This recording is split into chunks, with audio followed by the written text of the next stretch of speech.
حضرت سیدنا عیسیٰ علیہ الصلاۃ والسلام کہیں جا رہے تھے تو آپ کا گزر ایک قبرستان سے ہوا۔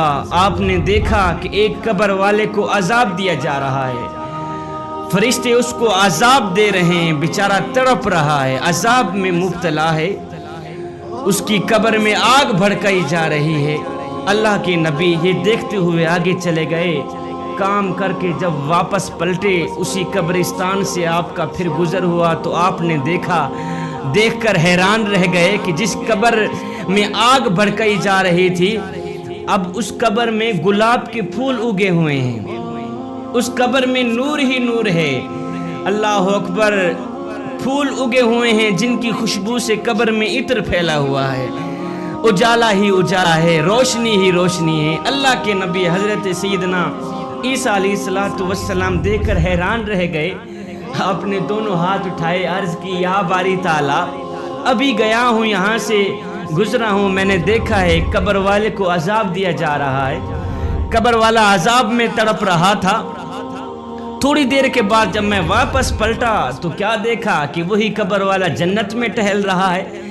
غیب سے آواز آئی، میرے اللہ نے فرمایا عیسیٰ، بات اصل میں یہ ہے کہ یہ بندہ گنہگار تھا، بدکار تھا، جب سے یہ مرا ہے عذاب میں مبتلا ہے، جب سے یہ مرا ہے عذاب میں مبتلا ہے، لیکن اس نے اپنی بیوی حاملہ چھوڑی ہوئی تھی پیچھے، اس کی بیوی کا ایک بچہ پیدا ہوا۔ اللہ اکبر، بچہ تھوڑا بڑا ہوا تو بیوی نے بچے کو مسجد میں بھیج دیا۔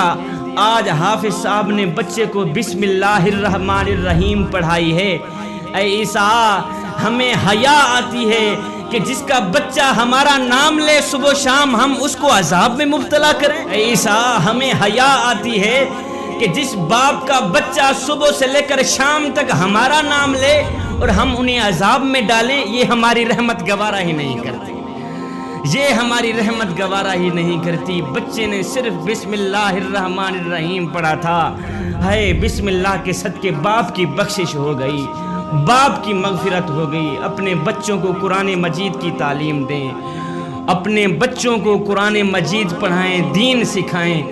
اللہ اکبر، اولاد نہ مل رہی تھی نا، بے اولاد تھا باپ، گیا درباروں پر، اس نے منتیں مانی، بابا جی اللہ تعالیٰ مجھے اولاد دے، دعا کرتا رہا ساری زندگی، اللہ مجھے اولاد دے، کافی زندگی ہو گئی ہے، عمر گزر گئی ہے، اللہ نے اولاد نہیں دی۔ خیر کسی بزرگ نے اس کے حق میں دعا کی تو اللہ تعالیٰ نے دعا قبول کی، اس کو ایک بچہ اللہ اکبر عطا کیا، ایک بیٹا عطا کیا میرے اللہ نے۔ بیٹا آج چھوٹا کل بڑا، سکول میں جانے لگ گیا، کالج میں جانے لگ گیا، یونیورسٹی میں جانے لگ گیا، اس نے ایم اے کر لیا، کافی تعلیم حاصل کر لی۔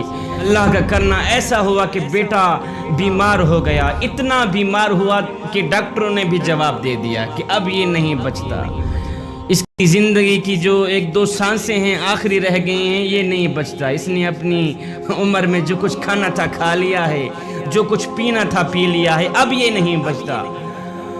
باپ اپنے نوجوان پڑھے لکھے بیٹے کو گھر میں لے آیا، مایوس ہو کر بیٹا چارپائی پہ لیٹ گیا کہ اب میں نہیں بچتا۔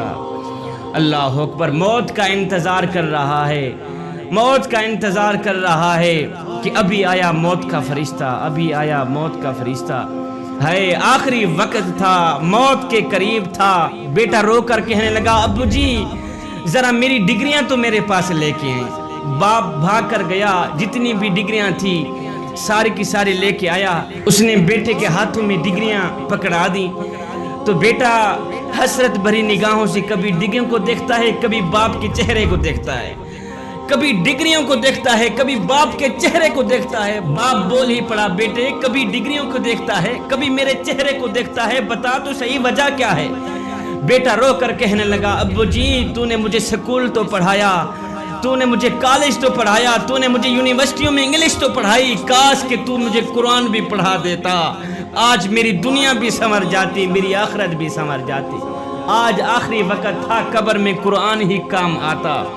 بھائیو قبر میں قرآن ہی کام آئے گا۔ اپنے بچوں کو قرآن مجید کی تعلیم دیں۔ میرے کریم رحیم رحمت للعالمین سن نبی فرماتے ہیں راتوں کی تنہائیوں میں اٹھ اٹھ کے قرآن پڑھا کرو. ہائے قرآن پڑھتے وقت رویا کرو, اپنی آنکھوں سے آنسو بہایا کرو, رویا کرو. رونا نہ بھی آئے تو رونے کی کوشش کیا کرو. حضرت داتا علی حجویری سے پوچھا گیا, حضرت اگر رونے کی کوشش کریں پھر بھی رونا نہ آئے تو کیا کریں؟ آپ نے فرمایا پھر اپنے مقدر پہ رویا کرو. اتنے سنگ دل ہو گئے ہو کہ آنکھیں آنسو بہانا بھی چھوڑ گئی.